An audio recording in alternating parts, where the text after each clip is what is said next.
আজ আমি আপনাদের দেখাবো কিভাবে খুব সিম্পল ভাবে খুব সুন্দর একটা ভর্তা বানানো যায়।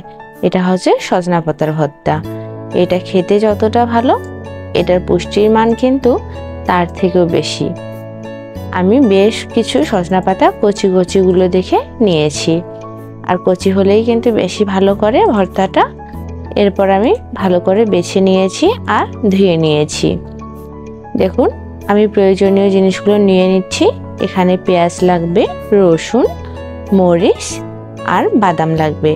এক এক করে আমি সব কিছু পরিমাণ মতো নিয়ে নিলাম। আপনারা আপনাদের পরিমাণ মতো নিয়ে নেবেন। এরপর আমি সামান্য জল দিয়ে, জলে একটুখানি লবণ দিয়ে সজনা পাতাগুলো সিদ্ধ করে নেব। হাই এভরিওয়ান, কে কোথা থেকে দেখছেন? পেজ থেকে দেখলে অবশ্যই ফলো করবেন, চ্যানেল থেকে দেখলে অবশ্যই সাবস্ক্রাইব করবেন। আমি সজনা পাতাগুলো এভাবে সিদ্ধ করে নিয়েছি। নেওয়ার পর ঢাকনাটা উঠিয়ে নিচ্ছি। দেখুন, সিদ্ধ হয়ে গেছে, আবার কালারটাও কিন্তু সেরকম পরিবর্তন হয়নি। এতে সজনা পাতার যে পুষ্টিমানটা আছে সেটা বজায় থাকবে। আমি সেগুলো উঠিয়ে নিলাম। নেওয়ার পর এখানে বাদাম ভেজে নিচ্ছি কয়েকটা। আপনারা চাইলে বাদামটা স্কিপ করতে পারেন। দেখুন, বাদামটা ভাজা হয়ে গেছে আমার। এখন আমি পেঁয়াজ মরিচগুলো এক একে, রসুন সবগুলো একসঙ্গে ভেজে নেব।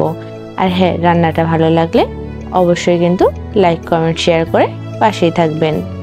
আর একবার বাড়িতে এইভাবে ট্রাই করবেন, দেখবেন খুব ভালো লাগে খেতে। গরম গরম ভাতের সঙ্গে এর জুড়ি মেলা ভার আছে।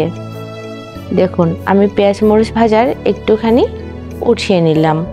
আর পরে সজনা পাতা ওই যে সেদ্ধ করে রেখেছিলাম সেগুলো ধুয়ে কড়াইতে দিয়ে দিলাম। তারপরে এখানে ভেজে নিচ্ছি ভালো করে। খুব ভালো করে ভাজতে হবে, একেবারে কড়া করে সেটা না, মাঝারি রকম করে ভাজলেই বেশি ভালো লাগে। ভাজা হয়ে গেছে আমার, উঠিয়ে নিয়েছি। আর এদিকে আমি বাদামটা শিলনোড়ায় বেটে নিচ্ছি। বাদামটা একটুখানি বাটা হয়ে গেলে এইখানে ওই যে ভেজে রাখা সজনা পাতাগুলো দিয়ে দিব। দিয়ে আমি সবগুলোই একসঙ্গে ভালো করে বেটে নেব শিলনোড়ায়। আপনারা চাইলে ব্লেন্ডারও ব্লেন্ড করে নিতে পারেন। এখানে আমি পরিমাণ মতো লবণ দিয়ে দিচ্ছি। দেওয়ার পরে আরও ভালো করে বেটে নিচ্ছি। এটা যত বাটা ভালো হবে, টেস্ট কিন্তু তত বেশি আসে। আর ওই যে আমি একটু পেঁয়াজ ভাজা উঠিয়ে রেখেছিলাম সেটা এখানে দিয়ে দিলাম।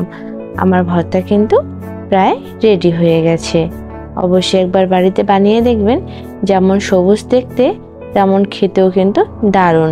আর পুষ্টির কথা তো সবাই জানেন। এই যে দেখুন, আমার ভর্তাটা হয়ে গেছে। আর ভর্তাতে যতই যাই দিই না কেন, সরিষার তেল না দিলে সেটা কিন্তু অপূর্ণ থেকে যায়।